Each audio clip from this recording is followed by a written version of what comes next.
안녕하세요. 이순의 웰라이프입니다. 삶의 끝에서 만난 사람들 8번째 이야기입니다. 여러분들은 노후를 위해 무엇을 준비하고 계시나요? 돈일까요? 건강일까요? 오늘 들려드릴 이야기는 제가 실버타운 원장으로 재직하던 시절 지금도 잊을 수 없는 한 어르신 이야기입니다. 김 어르신은 평생 건설업을 하며 가족을 위해 쉼 없이 살아오신 분이었습니다. 사업도 성공했고 누구보다 성실한 가장이었습니다.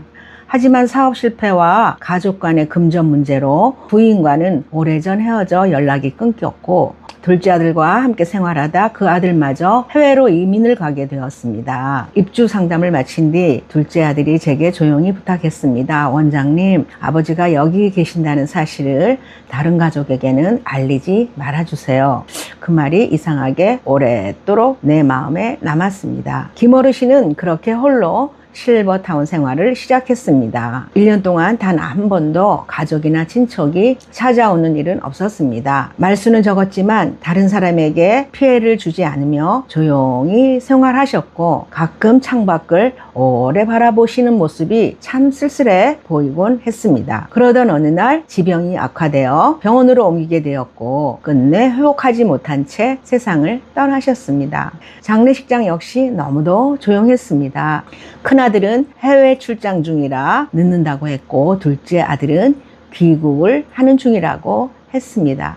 평소 한 번도 뵙지 못했던 부인과 딸만 빈소를 지키고 있었고 누구도 김 어르신의 마지막 삶에 대해 묻는 분은 아무도 없었습니다. 장례를 마치고 돌아오던 저는 마음 한구석이 무척 무거웠습니다. 그런데 바로 그날 저녁 퇴근하려던 순간 경비실에서 다급한 전화가 왔습니다. 원장님, 큰아드님이 오셔서 김 어르신 방에 들어간다고 소란을 피우고 있습니다. 급히 달려가 보니 아들은 큰 소리로 외치고 있었습니다. 왜 아버지 방을 못 들어가게 합니까? 여기서 방치해서 돌아가게 한 게 아닙니까? 방을 빨리 열어주세요. 급기야는 경찰까지 출동했습니다. 경찰은 상황을 듣더니 차분하게 말했습니다. 정식 절차 없이 방문을 열어드릴 수는 없습니다. 그런데 그동안은 왜 한 번도 찾아오지 않으셨습니까? 순간 현장은 조용해졌습니다. 결국 아들은 아무것도 얻지 못한 채 돌아갔습니다. 나중에 알게 되었습니다. 혹시라도 아버지가 남겨놓은 현금이나 부동산 서류가 있을까 싶어 장례를 마치자마자 실버타운으로 달려왔던 것이었습니다. 다음날 작은 아들과 연락이 닿았습니다. 원장님, 방에 있는 중요한 서류들을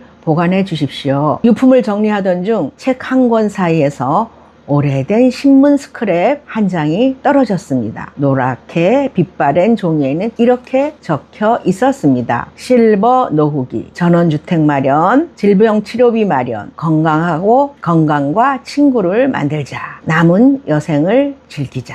한 줄 한 줄 읽어 내려가는데 가슴이 먹먹했습니다. 평생 가족을 위해 일하며 노후를 준비했던 가장. 그분은 생활비도 준비하려 했고 건강도 준비하려 했고 행복한 노후도 꿈꾸셨습니다. 하지만 끝내 준비하지 못한 것이 하나 있었습니다. 바로 가족과의 관계였습니다.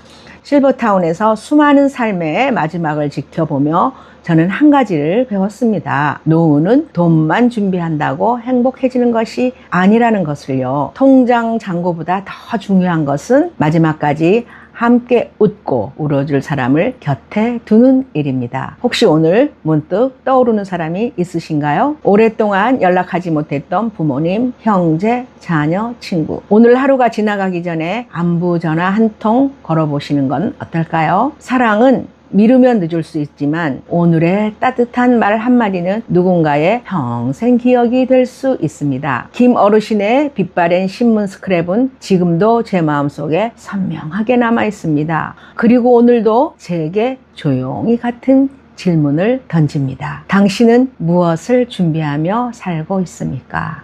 우리는 노후를 위해 돈을 모으고 건강을 지키기 위해 애씁니다. 하지만 우리 삶의 끝에서 만난 많은 어르신들은 제게 한 가지를 가르쳐 주셨습니다. 가장 소중한 유산은 돈이 아니라 사랑하는 사람과 함께한 시간이고 가장 큰 후회는 더 많이 사랑하지 못한 것이었습니다.